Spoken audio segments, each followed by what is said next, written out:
We're at Turning Point Action's People's Convention. Everybody's here. How do we win this thing? Look, we can win if we close. And the idea is that if we're going to close this thing, we know we've already won on the issues, we've won on the candidate, we've got the right one, we won on the politics, they're right where we need them to be, but we don't quite have what I say with yes, the last piece is that ballot operation strategy, making sure, number one, that if they're going to be bringing 10,000 mules out, then we need 100,000 mules. We need people that are working in precinct after precinct, that are going into the swing states, and by the way, turning all these new Trump voters into new Trump ballots. And so that means just because you're a supporter, just because you've registered, that's great. We love it. We know there's a lot more people. Gen Z is coming online with Logan Paul, these different things, but that doesn't mean that these people have a culture of voting, because if you're newly registered, or like in Pennsylvania, you were never registered before and now you are, that means you're not used to voting. So you've got to find those people, make connections, and really, I would say at this point, Donald Trump has a 50-50 chance of winning, a 50-50 chance. And I only say that because we know that the Democrats get into skullduggery and they get into all sorts of shenanigans when it comes to election time. So right now, I put it at 50-50, but we can increase that to 75-85 if we do the work. I've been following you on Twitter for years, and I remember a couple years ago you mentioned that they were looking to put President Trump in jail. And I remember when I read that, I was like, that kind of stuff doesn't happen in America. Like, this is not a banana republic, that's third world stuff. And I never thought that I would actually see that, even though I know, that's their goal. I didn't think that would happen here. And now we see that it's been happening, changing the misdemeanor to felonies, making it so that the statute of limitation is not expired, not a unanimous jury, all that. And you called it early on, a couple years ago. So, well, I wish I was wrong. Put it that way. I certainly wish I was wrong. Look, we talk about this in the new book, in Unhumans, that when you look at the history of how communism has acted throughout the years, it's a system. It's a system that we discovered that they've been using time and time again for 250 years, and one of those is always the imprisonment of the opposition leader. And if you can imprison the opposition leader, if you've got the power to do so, that every regime will do so, because it's a pathogen response to a threat to the system, a system shock. And so the same way that your body sends the white blood cells at the virus, that's exactly what they're doing, what this crooked system is now doing to Donald Trump. What are some other things that you foresee happening in the future? Well, look, we're going to see Donald Trump. Certainly, they're going to try to put him behind bars. I think that we might see, if there's any bone towards balance or responsiveness, then maybe they'll do house arrest, try to kind of meet them in the middle. But at the same time, I think that they will continue pushing, locking up patriots, locking up leaders, locking up opposition until they receive a taste of their own medicine.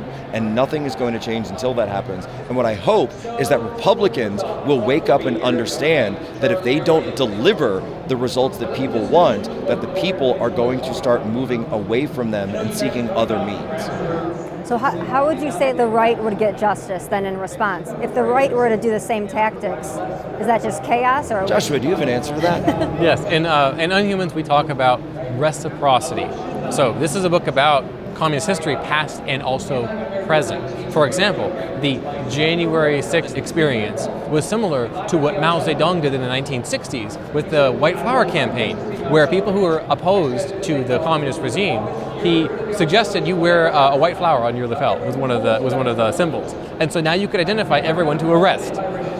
Come into the Capitol. It was a way to identify whom to arrest, whom to imprison, whom to disappear and never be heard from again.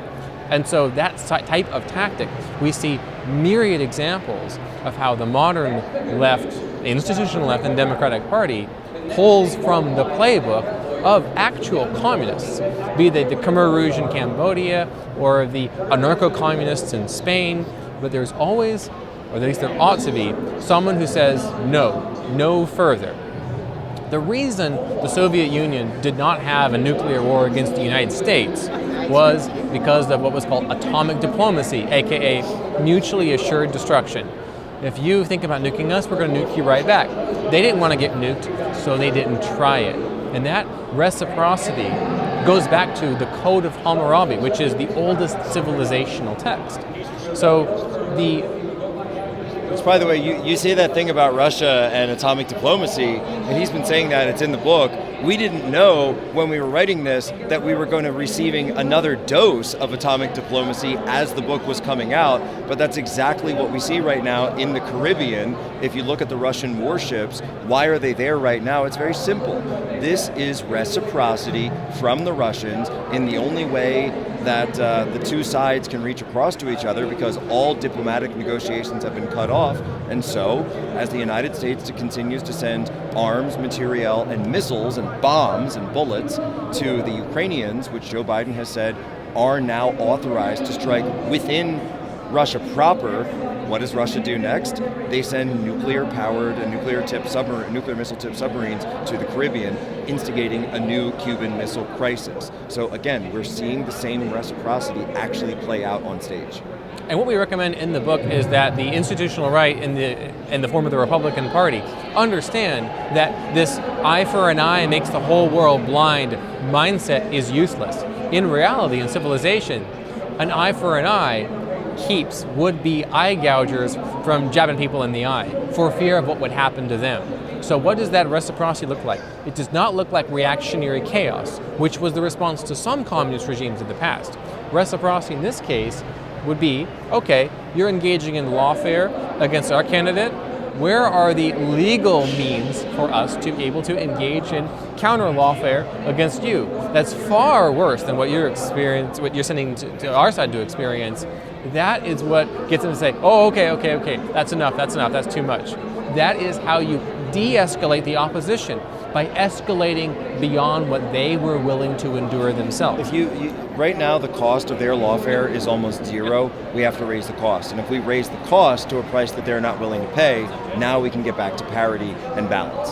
And there's things that individuals and families and normal people who listen to conservative podcasts or follow Jack on Twitter, they're soccer moms, they're Little League dads, and they may think, well, I'm not a precinct captain, or I'm not a senator, or I'm not a judge, what could I do? And there's 2 chapters in the book that are for normal everyday people, things that they can do to shore up themselves, their families, and their communities for when a micro-revolution comes for them, to debank them, to deplatform, and even to destroy them.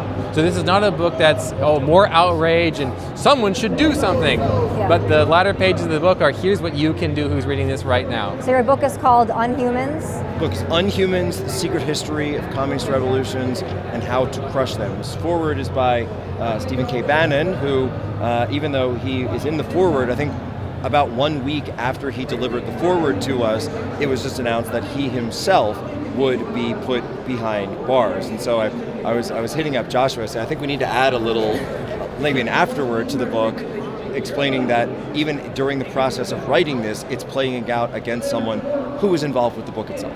And the so-called crime that Steve Bannon has been accused of is precisely the same so-called crime that Merrick Garland committed. Is there any consequences for him? No, because he's a Democrat. So the Republican Party must come to understand that if you put principles before power, you will have no power, so what good are your principles? Precisely. So you guys have strategies in the book on what people can do? Exactly.